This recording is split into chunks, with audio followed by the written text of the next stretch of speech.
Listen up. It's been hard for a lot of us.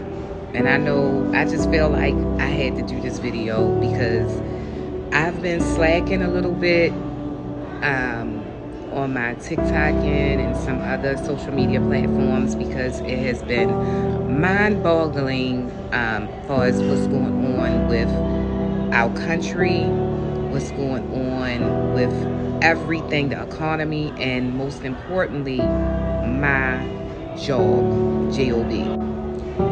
I am one, like I keep telling y'all, that I've been seeing the emails. I have to answer another email tomorrow. Yes, from my understanding now, it's going to be every Monday. And it's mind-boggling. We're having meetings. Management have meetings with us to check on our well-being and on theirs as well, because I'm finding myself where I am spurting out crying, or I get out like a cry every day. And let me tell y'all just a little bit about myself. For those that I never told you, so I don't even care, but some people know me personally on here. But a little bit about myself. I've been working, for my organization for 21 years, about to be 22 years coming up in July.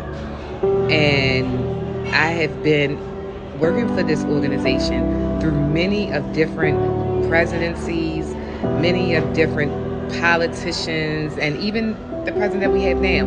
And I'm not gonna lie to y'all. It's nothing wrong with change. However, when it's being changed far as harassment, force, it just feels like the emails are like the whip, if you know what I mean.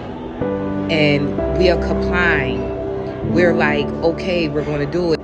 But then it comes back with something else for whatever reason. It is very, it's hitting a lot of our mental. I have spoken to colleagues that I have not spoken to since working from home, which has been like 6 years now. I mean, other than on social media, somebody liking your stuff or commenting, but I'm talking about on the phone or FaceTiming, verbally. It's like, and a lot of people, they like, Kim know the answers. Kim got the gossip. Kim got the, and yeah, sometimes I do. A lot of times I do. I know things that before it's even hitting out, as far as any type of email from our administrators or anything. But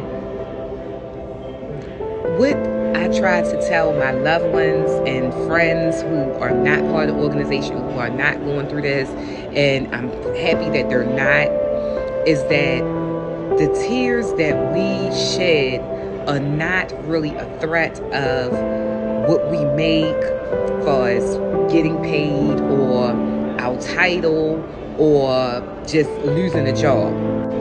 The tears that are shed is because we love our job, we love helping people, we love serving the public. We know, well, my job, I'm essential, I'm frontline, so it's a lot of things that I do know about. I just don't discuss it on this platform. But yeah, it's, we love our jobs. And you sit back and you reminisce on how that job helped you from what you could have been doing, or what you was doing prior to getting a job. Then some people that had kids or already had kids. I already had my kids going into the organization, and it helped raise my kids.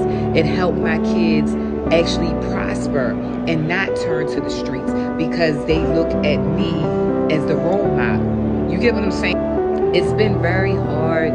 It's been very mind-boggling. It's mental, crying every single day. Yeah, y'all see my TikTok shop videos, especially for the skincare. And I'm trying to tell you guys, when I start to cry, it's like that cry when they about to close the casket. And we all know how that cry goes. And I get it all out. And my dogs, I have 3 dogs, and they surround me, they soothe me. If my fiance is there, he's trying to help, but he's like, Kim, if anything happened, we good, you can get another job. That's not the point. The point is, this job raised my children. This job showed me how to be more mature, a people's person. I wear my heart on my sleeve sometimes, not all the time. but I love serving the public. This job, I gotta hold back the tears. This job, it just has brought so much light to me and my family. And not only that, I'm like a whole mimic and clone of my mother, because she used to work at the same job and retired many, many years ago. So it's like, you know, we all know we hear, get you a government job with the industry, whatever government it is, whether it's state, city, you know, federal, whatever, you'll be secured. And that could be true. However, I'm not gonna lie to y'all. I'm not even gonna sit here in front. Those ones who just think it's laid back, or just think like, yeah, I got a job with them, you know, I do whatever. That's not me. That's not me. I work my job as if every claim I work is me that's applying. Okay? I care a lot, and it hurts. But so far, you know, got thick skin. I think now, like I said, a lot of it is mental. A lot of the tears and stuff is really coming from colleagues that I know that were laid off, that were terminated, and I know that they've been with the organization for 30 plus years. You know, was one of our top best at something, whether it's IT, whether it's an analyst, whether they was the go-to, and now they are not there anymore. You know, and now they are going through their own struggles and battles, because we are supposed to prepare ourselves for retirement or for when we want to apply for another job. If there's discretion into your performance, your work performance, and you don't foresee yourself being terminated or whatever the case may be, that means it's your decision of when you want to stop working or apply for a new position or apply for a new job. What y'all not understanding is that people who took promotions over to certain other units, which we call components, I'm not going to get into the real name, and whether if it was a recent promotion, which it was, because that's my whole point. Say they've been working for the organization for over 20 years, over 30 years, but they took this new promotion and it hasn't been a year yet. So y'all know where I'm getting at.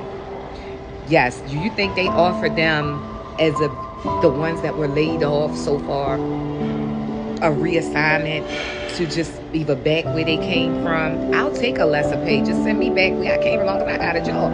They didn't offer them nothing, just straight walked them out. Like, you ain't gave nothing to this organization. You haven't helped nothing. You haven't done nothing. It's a slap in the face. And you know your worth. It's very mental. You have to have thick skin. So, I mean, I apologize to some of my friends that's on here. If you notice, you know, Kim always on my page, liking everything, doing everything. Kim been mentally set back a little bit and still trying to move forward with being a content creator or being part of TikTok shop. And it's really, really hard. It is really, really hard right now, because it's not about, for me, wages and pay. It's about serving and helping the public, and that's what I always love to do. I even have helped out a whole lot of different homeless, you know, domestic women, not in my organization. I'm talking about on just my own personal time of what I do.